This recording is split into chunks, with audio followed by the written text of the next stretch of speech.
Chapter 8. Duel between the Professor and the Poet. At the very moment when consciousness abandoned Styopa in Yalta, that is about 11:30 in the morning, it returned to Ivan Nikolaevich homeless, who awakened from a deep and prolonged sleep. For a while he tried to understand how he had gotten to this unfamiliar room with its white walls, its strange night table of some light metal, and its white window shade behind which there seemed to be bright sunshine. Ivan shook his head, discovered that it did not hurt, and remembered that he was in the hospital.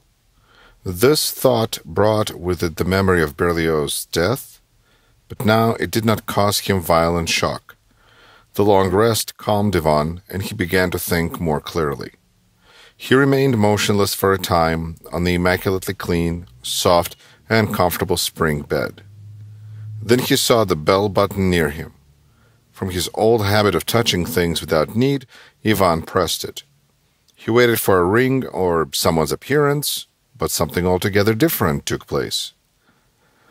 A frosted cylinder at the foot of Ivan's bed lit up with the word "drink" on it. After a few moments, the cylinder began to revolve until a new inscription appeared, "Attendant." Ivan was struck by the clever cylinder. Soon the attendant gave way to, "Call the doctor." Said Ivan, not knowing what to do with the cylinder next. But luck intervened. Ivan pressed the button again at the word "nurse." The cylinder rang quietly in response and stopped. The light went out, and a plump, pleasant woman in a clean white uniform came in and said to Ivan, "Good morning." Ivan did not reply, considering such a greeting to be out of place under the circumstances. Indeed, they had locked up a perfectly sound man in a hospital and pretended that it was right and proper. Meanwhile, without losing her good humor, the woman raised the shade by pressing a button, and the sun streamed into the room through the light, widely spaced grating which reached down to the floor. Behind the grating was a balcony, and beyond it a winding river with a gay pine wood on the opposite bank. "You may have your bath now," the woman invited him, and under her hands the inner wall slid open, revealing an excellently equipped bathroom with a toilet. Although Ivan had decided not to speak to the woman, his resolve broke down at the sight of the wide jet of water gushing into the bathtub from a gleaming faucet, and he said ironically, "Just look at it. As good as at the Metropole." "Oh no," the woman answered with pride. "Much better. You won't find such equipment anywhere, not even abroad. Doctors and scientists make special trips to see our hospital. We have foreign tourists here every day." The words "foreign tourists" instantly brought back the memory of yesterday's consultant. Ivan's face darkened. He scowled and said, "Foreign tourists. How you all adore them. But I can tell you there are all sorts among them. The one I met yesterday, for example, a delight to know." And he almost began to tell her about Pontius Pilate, but he checked himself, realizing that the woman was not interested in his stories and could not help him anyway. The freshly bathed Ivan Nikolaevich was given everything a man needs after a bath: a nicely ironed shirt, underpants, socks. Then the woman opened the door of a wardrobe and asked, pointing inside, "What would you like to put on, a bathrobe or pajamas?" Ivan, forcibly attached to his new dwelling place, all but gasped at the woman's familiarity. He silently indicated a pair of pajamas of crimson flannel. After that, Ivan Nikolaevich was led down a silent and empty corridor to a room of enormous proportions. Determined to treat everything in this marvel-filled establishment with irony, Ivan immediately christened the room a factory kitchen. And there was good reason for it. The room was lined with cases and glass cabinets filled with shiny instruments. It was furnished with chairs of extraordinary, complicated construction, pot-bellied lamps with gleaming shades, a multitude of jars, gas burners, electric wires, and apparatus that no one could make head or tail of.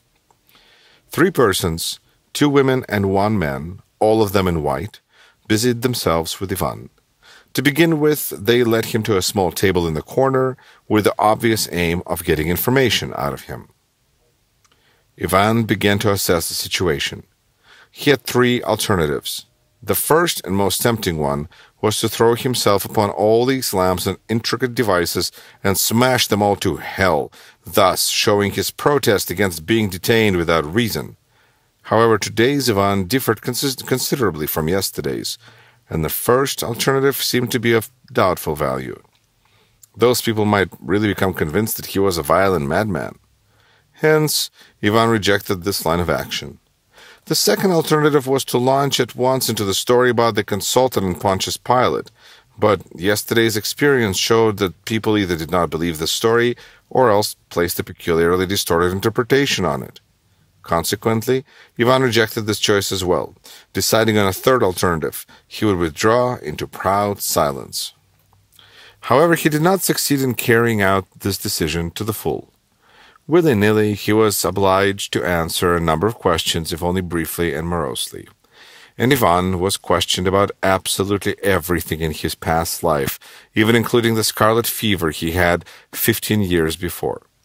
After covering a whole page with information about Ivan, the woman in white turned it over and went on to question him about his relatives. It was an endless flood of nonsense. Who died, and when, and how? Did the departed drink? Did he have any venereal diseases? And on and on and on in the same vein. In conclusion, they asked him to tell about yesterday's events at the Patriarch's Pond, but here they were not too insistent and showed no astonishment over Pontius Pilate. Then the woman yielded up Ivan to the man, and he went to work on him differently, without asking any questions. He took Ivan's temperature, counted his pulse, looked into Ivan's eyes, directing a bright light at them. Afterwards, another woman came to assist the man, and they stuck something into his back, though not painfully. They traced designs on his chest with the handle of a mallet, tapped his knees, which made Ivan's leg jerk, pricked his finger and drew blood from it, stuck needles into the crook of his elbow, put rubber bracelets around his arms. Ivan merely grinned bitterly to himself, reflecting on how stupidly and strangely things had turned out. Just think. He wanted to warn everyone of the danger from the unknown consultant and to catch him, but all he achieved was to be brought to this mysterious room to talk about Uncle Fyodor, who drank himself to death in Vologda. Insufferably stupid. At last, Ivan was allowed to go. He was escorted back to his room, where he was given a cup of coffee, 2 soft-boiled eggs, and buttered white bread. He ate and drank everything offered to him, and resolved to wait for someone of importance in this institution, whom he would finally convince to give him due attention and justice. He did not have to wait long. Soon after he had eaten his breakfast, the door was suddenly flung open, and a crowd of people in white coats piled in. In the van of this crowd walked a man of about 45, as carefully shaved as an actor, with pleasant but not very penetrating eyes and a courteous manner. His entire suit showed him marked respect and attention, and this lent his entrance an air of great solemnity. Just like Pontius Pilate, thought Ivan. Yes, this was unquestionably the chief. He sat down on a stool while the rest remained standing. Doctor Stravinsky, the seated man, introduced himself to Ivan and glanced at him in a friendly manner.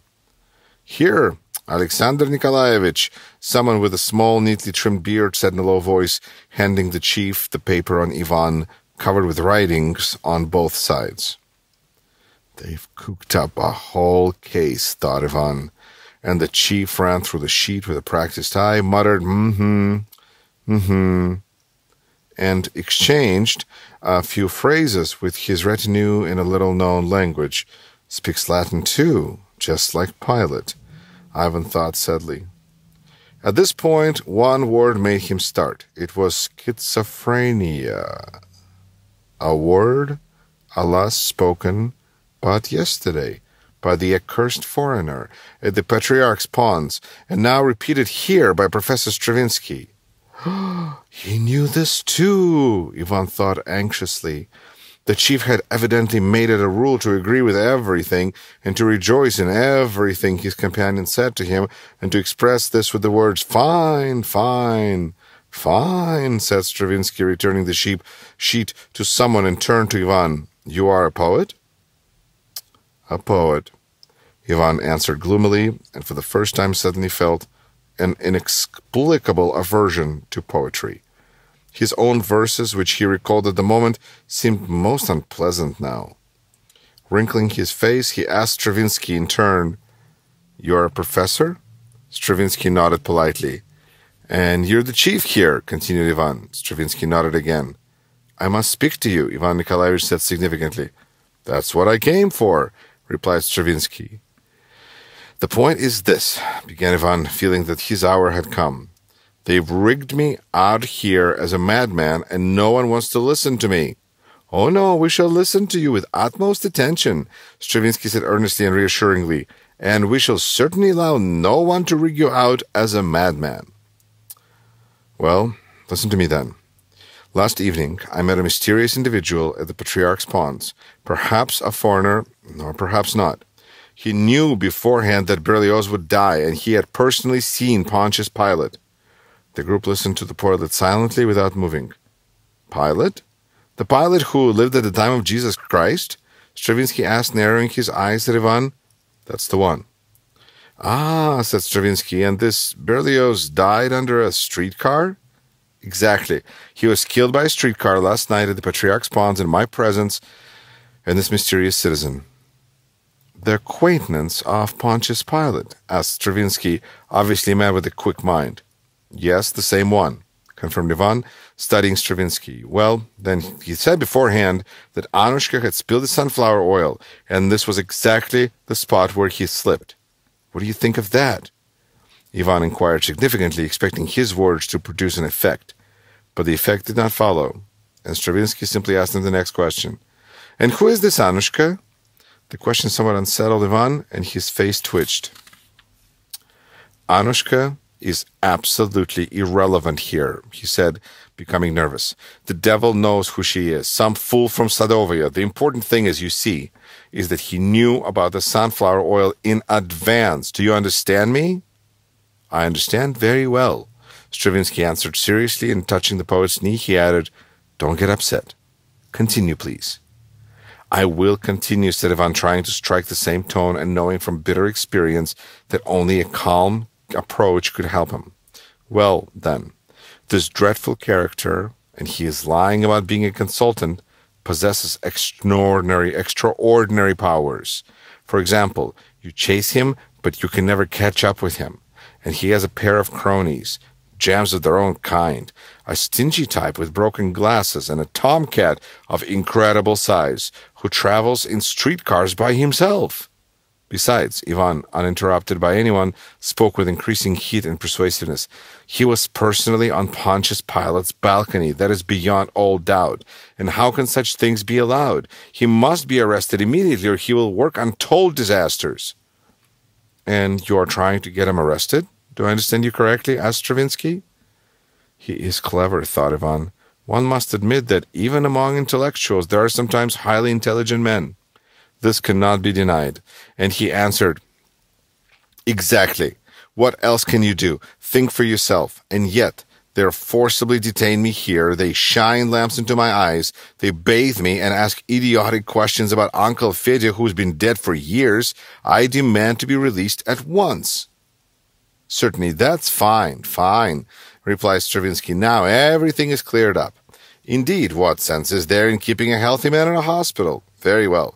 I shall sign you out immediately if you will tell me that you are normal. I do not say prove to me, only tell me. And so, are you normal?"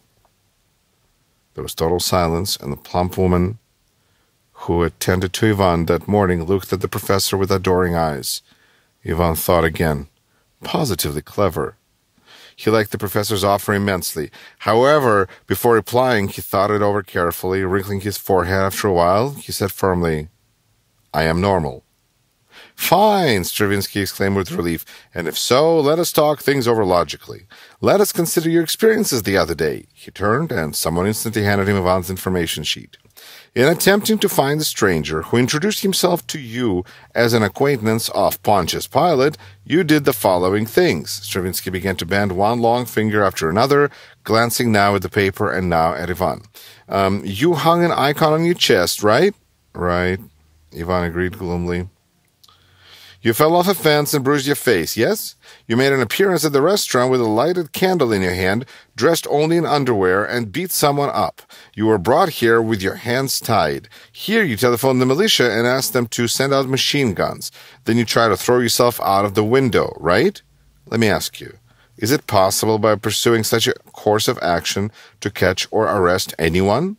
And if you are indeed a normal man, you will answer yourself, entirely impossible. You wish to leave? Very well. But allow me to ask you, where will you go? To the militia, of course, Ivan replied, but now with less assurance and becoming somewhat flustered under the professor's stare. Directly from here? And you will not stop off at home first? Stravinsky asked quickly. But there's no time for stopping off. While I go home, he'll slip away. I see.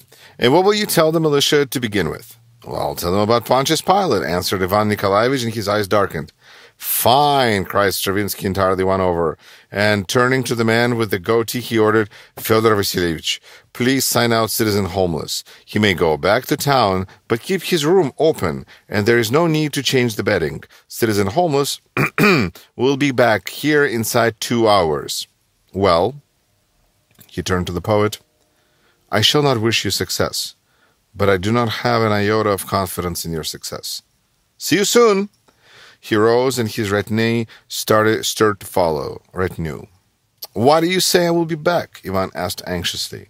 Stravinsky seemed to have expected the question. He sat down and said, because I know that as soon as you appear at the militia in your underwear and report that you met a man who was personally acquainted with Pontius Pilate, you shall instantly be brought here, and you will find yourself in the very same room. What does underwear have to do with it? Ivan asked, looking around in confusion. Chiefly it's Pontius Pilate, but the underwear too. After all, we shall have to take away the hospital clothes and give you back your own. And you were brought here in underwear, yet you had no intention of stopping off at home, although I hinted at it. Then will come Pilate, and you're ready. Something strange happened to Ivan Nikolaevich. His will seemed to crack, and he felt weak and in need of advice. But what is to be done? He asked timidly. Fine, answered Stravinsky, a most reasonable question. Now I shall tell you exactly what happened to you. Yesterday, someone upset and frightened you badly by the story of Pontius Pilate and the rest of it. And so, with your nerves frayed to the breaking point, you went all over the city talking about Pontius Pilate. It is quite natural that people took you for a madman. There is only one salvation for you now, complete rest. And you must, beyond all question, remain here. But he must be caught, Ivan exclaimed, now in a pleading tone. Very well, but why must you run after him yourself? Write down all your suspicions and accusations against this man. There's nothing simpler than sending your statement to the proper authorities, and if, as you suppose, we're dealing with a criminal, the matter will be cleared up very shortly. But one condition. Do not strain your mind, and try to think as little as possible about Pontius Pilate. People will tell you all sorts of stories. We cannot believe everything we hear. I understand, Ivan declared resolutely. Please see to it that they give me a pen and paper. Give him paper and a short pencil. Stravinsky ordered the plump woman and turned to Ivan. But I advise you not to write today. No, today, this very day, Ivan cried in alarm. Very well, but do not stray your mind. If the report does not come out today, it will come out tomorrow. But he'll escape. Oh no, Stravinsky said confidently. He will not escape, I guarantee it. And remember that we shall help you here in every possible way. Otherwise, you won't get anywhere. Do you hear me? Stravinsky suddenly asked significantly, taking both of Ivan's hands into his own.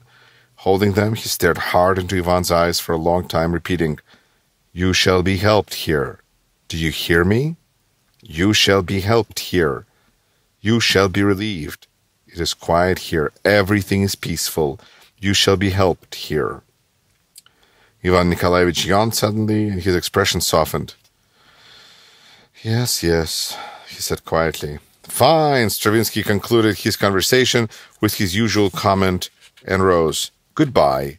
He pressed Ivan's hand, and already on his way out said to the man with the tidy beard, Yes, try oxygen and baths. A few moments later, Ivan no longer saw either Stravinsky or his retinue. There was only the gay spring wood across the river behind the grating in the window, and the river sparkling in the midday sun. End of chapter 8.